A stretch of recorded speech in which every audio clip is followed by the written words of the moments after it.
Bonjour.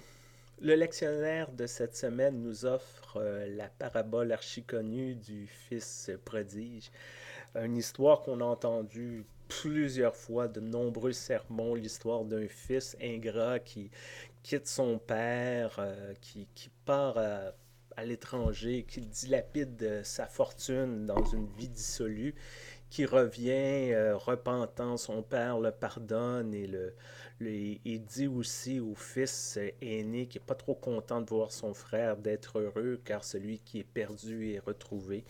Et comment que nous, les bons chrétiens, un peu comme le fils aîné, on doit se réjouir que les pécheurs reviennent euh, à la maison et accueillis par Dieu.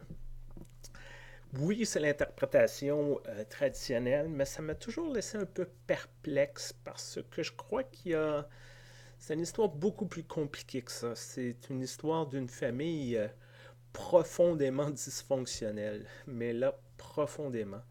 L'histoire d'un fils euh, plus jeune dans une société agraire traditionnelle où il sait que il n'y a rien qui l'attend. Le fils aîné va tout hériter ou presque, qui n'a pas d'avenir, qui décide de partir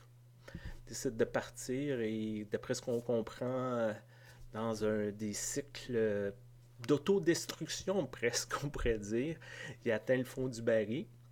Il se dit, ben, coudon, tant qu'à tout perdre, aussi bien de revenir à la maison. Il ne se repent pas, là. Si on regarde bien l'histoire, il ne se repent pas, là.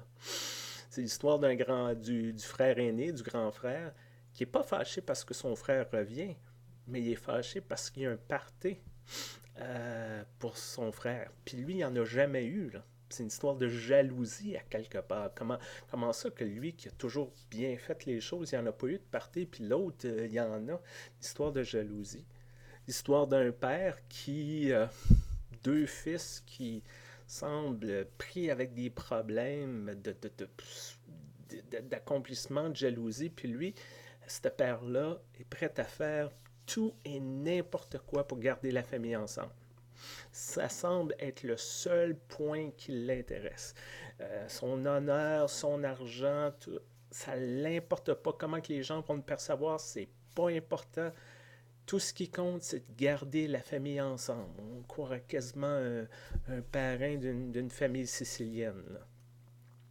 C'est une histoire un peu troublante parce que on a tous des familles et des rivalités de frères, des relations un peu tordues avec les parents qui s'inquiètent pour leurs enfants, qui essaient de garder la famille ensemble quand les enfants chicanent. On connaît ça, ces histoires-là. On connaît ça, ces histoires-là. C'est soit notre histoire ou l'histoire de la famille juste à côté. On les a entendues, ces histoires-là. Et c'est peut-être pour ça que cette parabole-là vient nous chercher si profondément. Et peut-être aussi qu'on a fait une morale un peu simplifiée pour s'éviter d'être confronté par cette histoire-là.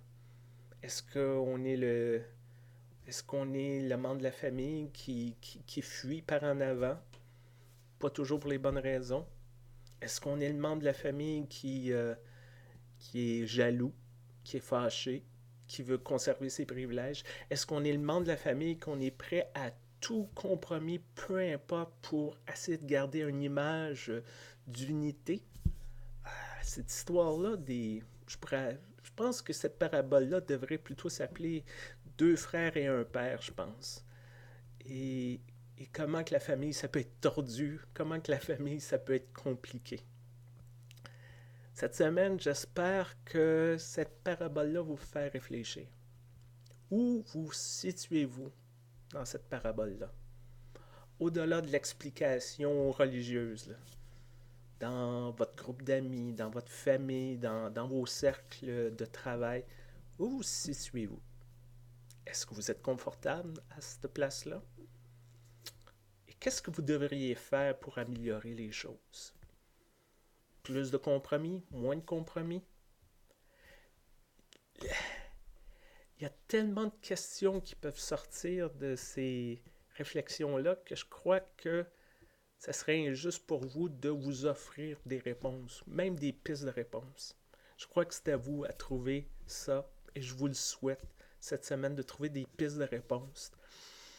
Et peut-être, qui sait, avec des gens avec qui en parler. Bonne semaine, portez-vous bien, à très bientôt.